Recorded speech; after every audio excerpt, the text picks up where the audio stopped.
असतात परिस्थिती लोक गेल्या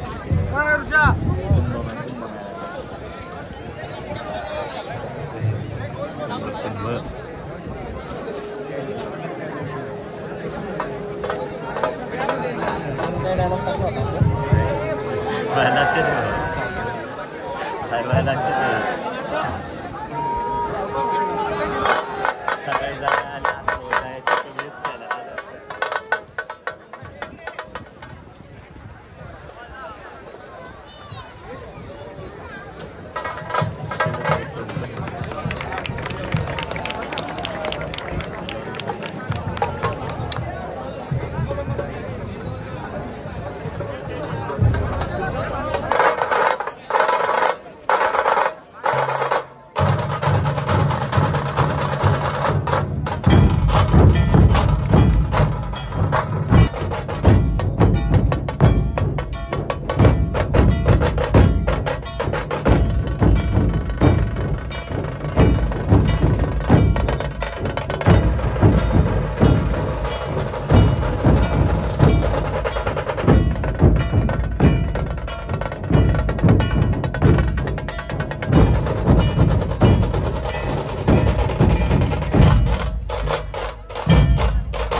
45वा राज्याभिषेक सोहळा संपन्न होत असताना आपल्या सर्वांची उपस्थिती या ठिकाणी लाभलेली आहे।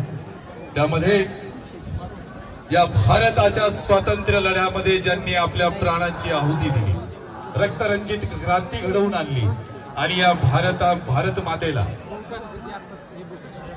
पाश्चात्यांच्या जोखडातून मुक्त करण्याचं काम केलेलं आहे।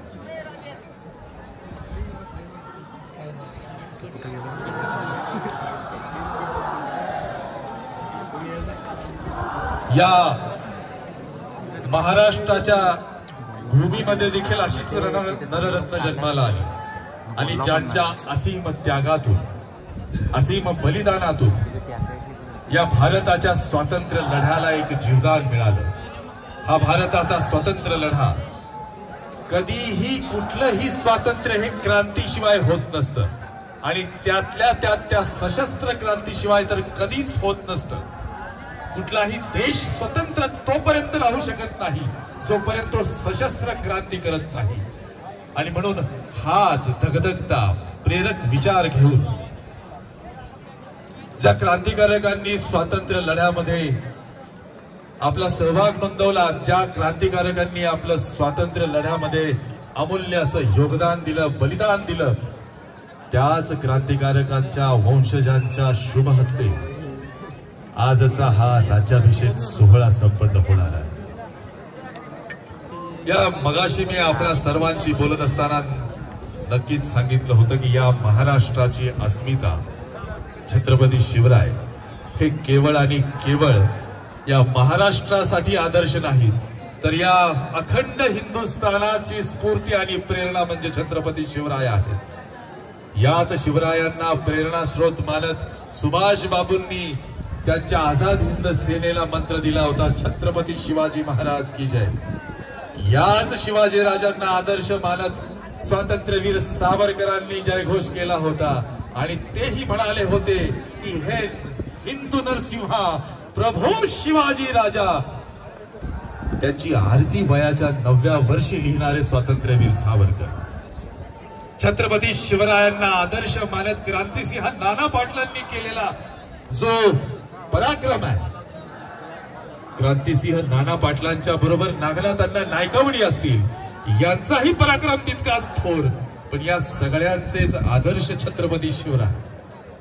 बलिदानाची आणि त्यागाची भूमिका या भूमीला समजावून सांगणारे छत्रपती शंभूराजे, छत्रपती शिवाजी महाराज आणि छत्रपती शंभूराजांचा हा आदर्श उभ्या महाराष्ट्राने घेतला आणि या स्वातंत्र्य लढ्यामध्ये त्यांनी आपल्या स्वतःला झोकून दिलं।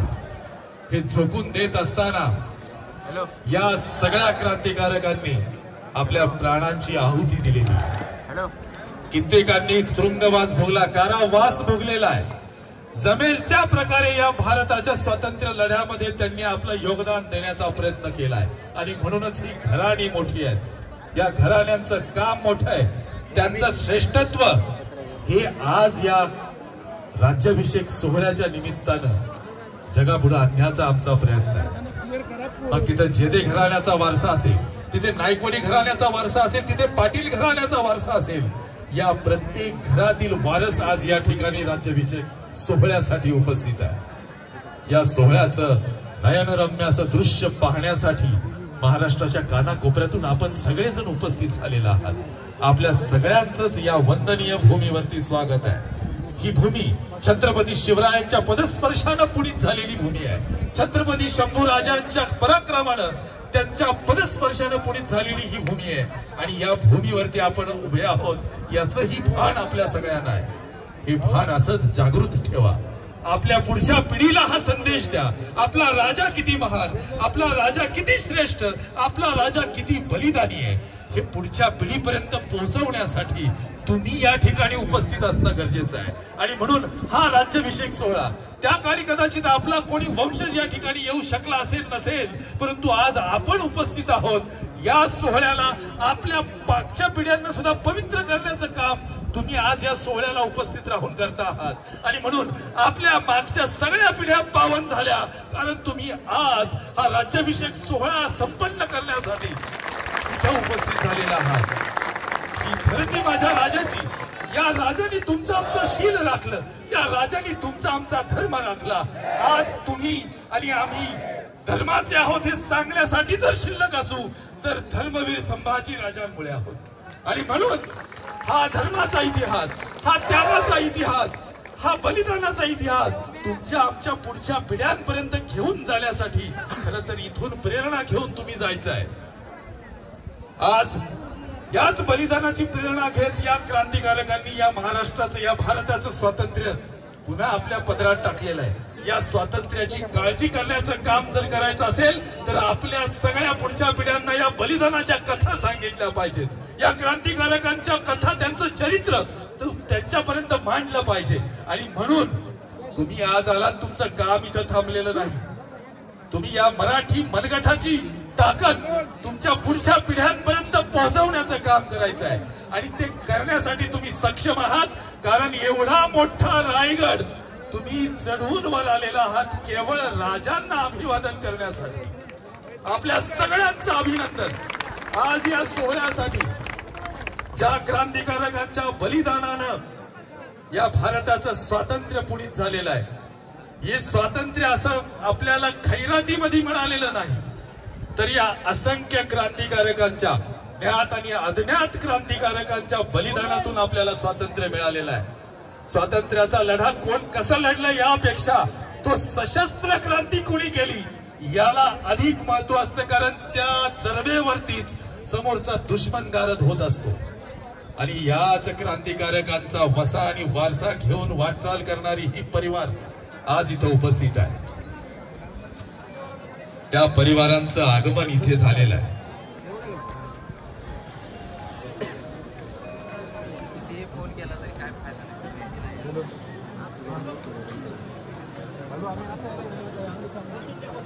आता हा सोहळा आपण सगळे याची देही याची डोळा अनुभवण्यासाठी आलेलो आहोत.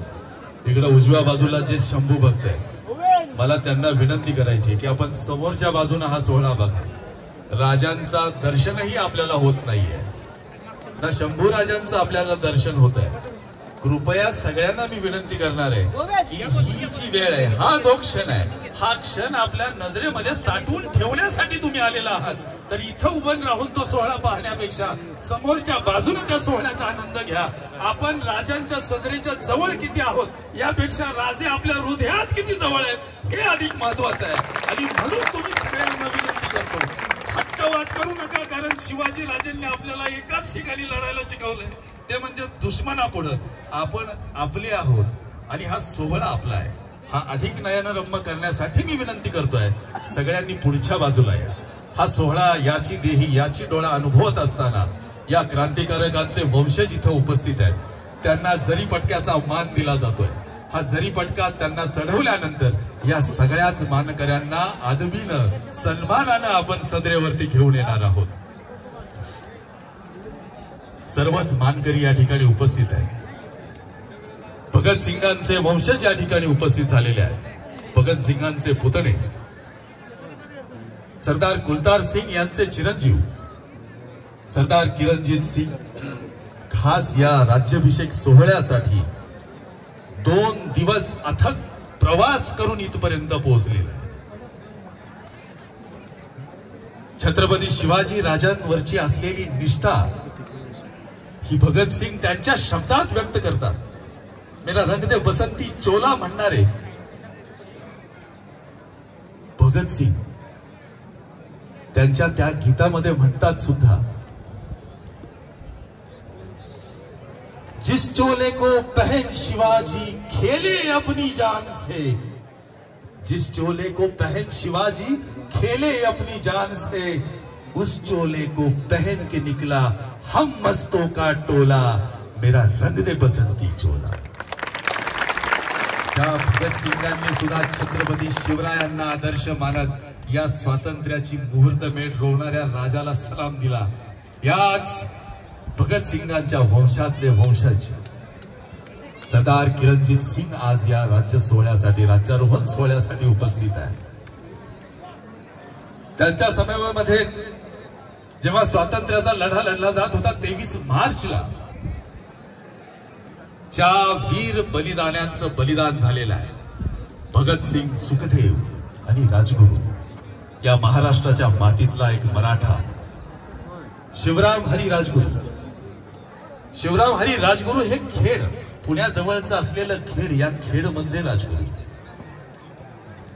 हे राजगुरू असे नाही, स्वराज्याचे चौथे छत्रपती, शंभूराजांचे पुत्र, थोरले शाहू महाराज.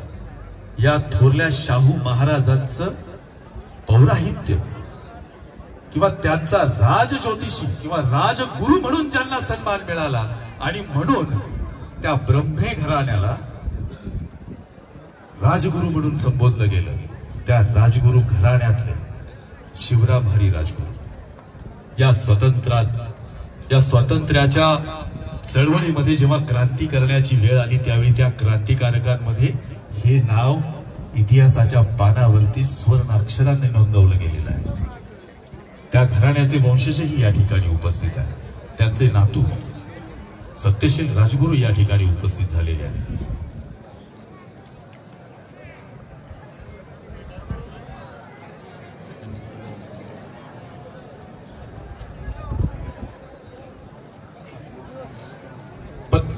प्रति सरकार किंवा पत्री सरकार म्हणून इतिहासामध्ये ज्या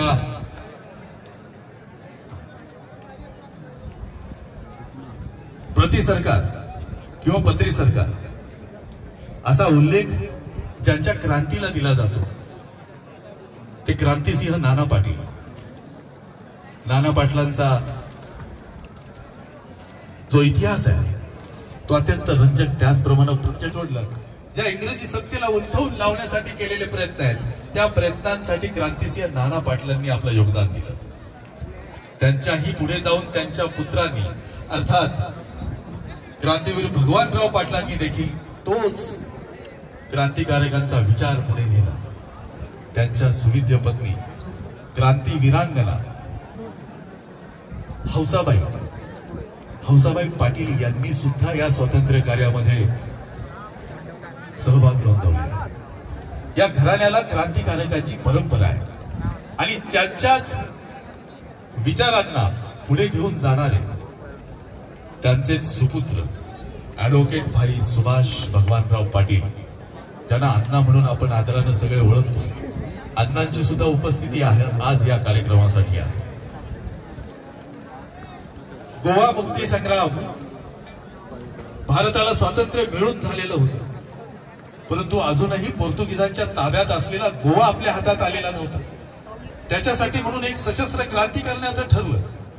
वेगवेगळ्या भागातून इथनं जाणारे सगळे स्वातंत्र्य सैनिक त्या ठिकाणी एकत्रित जात होते, गोव्याचा मुक्ती संग्राम लढत होते. त्याही मुक्ती संग्रामामध्ये ज्यांनी हा लढा वयाच्या 16व्या वर्षी लढला, पोर्तुगीजांचा कारावास भोगला, गोव्याचं स्वातंत्र्य मिळवून घेतलं, गोवा पुन्हा एकदा भारतामध्ये समाविष्ट झाला, त्या क्रांतिकारकाची उपस्थिती देखील आज इथे आहे. ते क्रांतिकारक जे स्वातंत्र्यासाठी लढले ते प्रत्यक्षात या ठिकाणी उपस्थित आहेत. ते आहेत सज्जनराव शामराव पाटील.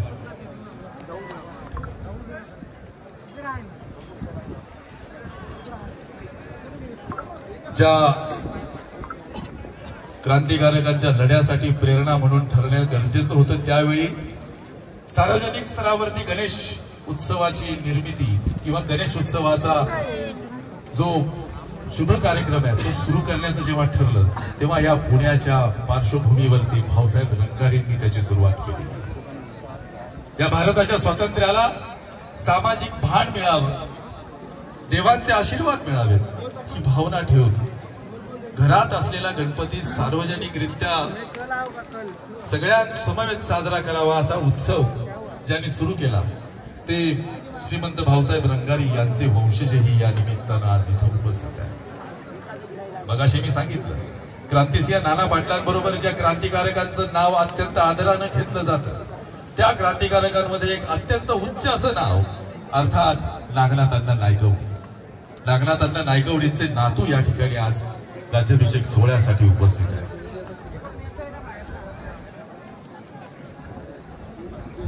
मी मगाशी आपल्या सगळ्यांना सांगितलं की या स्वराज्याची निर्मिती ज्यावेळी झाली त्यावेळी या स्वराज्याच्या निर्मितीसाठी साक्षात स्वराज्याचे संकल्पक शहाजी राजांनी शिवाजी राजांसोबत जी कुमक या पुण्यामध्ये धाडली, मी कुमक म्हणणार नाही परंतु जे शिलेदार या स्वराज्यासाठी दिले त्यामध्ये सगळ्यात महत्वाचं या स्वराज्याचं पहिलं मानाचं पान ज्या घराण्याला आहे ते जेदे घराणं. त्या जेदे घराण्यामध्ये त्याही पुढे एकावर एक सरस असे वीर जन्माला आले आणि स्वतंत्र काळामध्ये देशभक्त केशवराव जेदे सुद्धा त्याच घराण्याची परंपरा पुढे सरसावत या स्वातंत्र्य लढ्यामध्ये सहभागी झालेले. आज त्यांचे वंशज या ठिकाणी उपस्थित आहेत. दिग्विजयराव सर्जेराव जेदे जे देशभक्त केशवराव जेदे फाउंडेशनचे अध्यक्ष आहेत, त्यांची सुद्धा उपस्थिती या ठिकाणी लाभली. या सगळ्या आज क्रांतिकारकांच्या वंशजांच्या शुभ हस्ते आज आपण इथं राजांना राजाभिषिक्त करणार आहोत, जलाभिषिक्त करणार आहोत. हा जलाभिषेक प्राणाची आहुती देत होते. जे जे क्रांतिकारक हा लढा आपल्यापर्यंत लढत होते त्यामध्ये क्रांतिसिंह नाना पाटलांचा लढा हा त्याही कार्यप्रवण प्रणालीमध्ये एका उच्च कोटीचा असा लढा होता. आणि म्हणून प्रति सरकार सरदार कुलतार सिंग यांचे चिरंजीव सरदार कुलतार सिंग हे भगतसिंगांचे सगळ्यात धाकटे शेवटचे भाऊ. सरदार कुलतार सिंग यांचं पुणे आणि महाराष्ट्रावरती शिवाजी राजांवरती प्रेम, तेवढंच प्रेम आपल्या किरणजीत सिंग यांनी दाखवलेलं आहे. गेली 2 दिवस ते प्रवास करत आहेत. सहारनपूर ते दिल्ली, दिल्ली ते पुणे, पुणे ते रायगड. आणि भगतसिंगांचा वंशज आज राजसत्रेवरती जलाभिषेक करण्यासाठी उपस्थित आहे.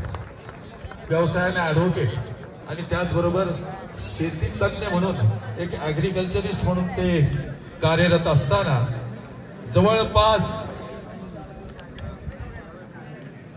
अमेरिका, कॅनडा, इंग्लंड, पाकिस्तान या ठिकाणी या स्वातंत्र्य सैनिकांचं चरित्र सांगण्यासाठी तिथपर्यंत या क्रांतीच्या ज्वाला पोहोचवण्याचं काम अविरतपणे करत असलेले ऍडव्होकेट सरदार किरणजीत सिंग यांच्या शुभ हस्ते जलाभिषेक होतोय.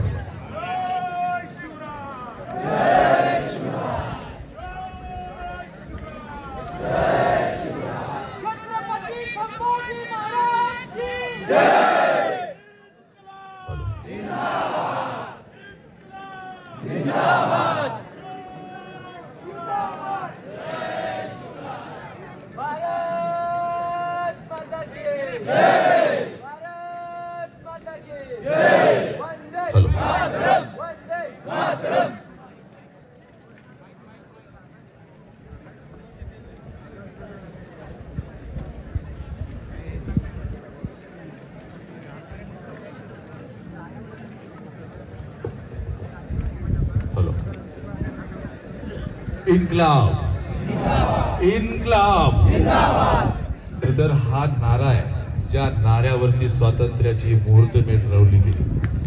त्यामुळे इन्क्लाब याच इन्क्लाबचा आवाज देत देत फासावरती चढलेला दुसरा वीर अर्थात हुतात्मा शिवराम हरी राजगुरू. शिवराम हरी राजगुरू यांचे वंशज या ठिकाणी उपस्थित आहेत.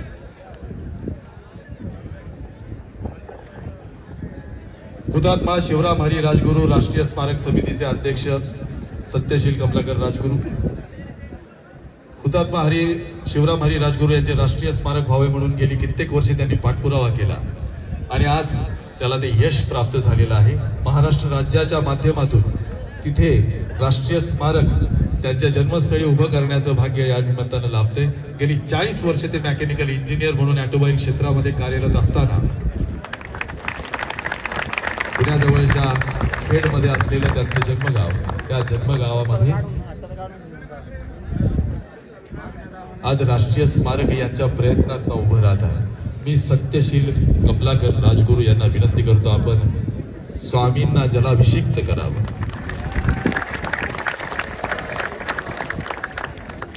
क्रांतिसिंह नाना पाटलांचे नातू भगवानराव पाटील यांचे चिरंजीव त्याचप्रमाणे क्रांती वीरांगना हौसाताई पाटील यांचे चिरंजीव ॲडव्होकेट भाई सुभाष भगवानराव पाटील विद्यार्थी दशेपासून पुरोगामी विद्यार्थी संघटनेच्या माध्यमातून सामाजिक आणि राजकीय कार्यामध्ये त्यांचा सहभाग आहे. राजकारणामध्ये क्रांतिसिंह नाना पाटील, क्रांती अग्रणी जेडी बापू पाटील, नागनाथ अण्णा नायकवडी आई वडील यांना आदर्श मानून सार्वजनिक जीवनात ते वाटचाल करतायत. खरं तर या घराण्याचा इतिहास मोठा आहे, परंतु त्याही पलीकडे अंधश्रद्धा निर्मूलन समितीच्या माध्यमातून विद्रोही संस्कृतीच्या चळवळीच्या कामामध्ये सहभाग, अन्यायाविरुद्ध नेहमी संघर्ष, ताकारी तुपारी टेंभू या पाणी योजनेसाठी अविरत संघर्ष, विटा येथील क्रांतिसिंह नाना पाटील लोक विद्यापीठाचा संघटक. खरं तर या परिवाराचा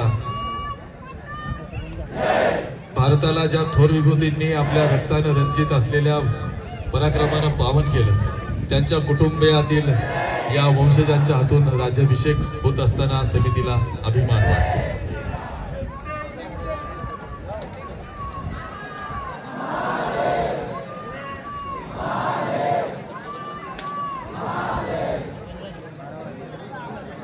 श्री छत्रपती शिवाजी महाराज की जय. धर्मरक्षक श्री छत्रपती संभाजी महाराज की जय. जय भवानी. हरे हरे. भारत माता की जय. 10 जून 1955 साली गोवा येथील पेडणे या गावी सत्याग्रहामध्ये ज्यांचा सहभाग राहिलेला. गोवा मुक्ती संग्रामामध्ये पोर्तुगीजांच्या सैन्याचा प्रतिकार करत असताना लाठ्या खाट्या खाव्या लागल्या, परंतु जो विचार, तो छत्रपतींचा विचार, स्वातंत्र्याचा विचार हा मराठी माणसाच्या तनामनामध्ये धुंडलेला आहे. त्या विचारानं प्रेरित होऊन वयाच्या 16व्या वर्षी ज्या क्रांतिकारकाने या क्रांतिकार्यात उडी घेतली आणि गोव्याचा मुक्ती संग्राम घडवून आणला, त्यापैकी एक असलेले सज्जनराव पाटील साक्षात एका क्रांतिकारकाच्या शुभ हस्ते जलाभिषेक केला जातोय.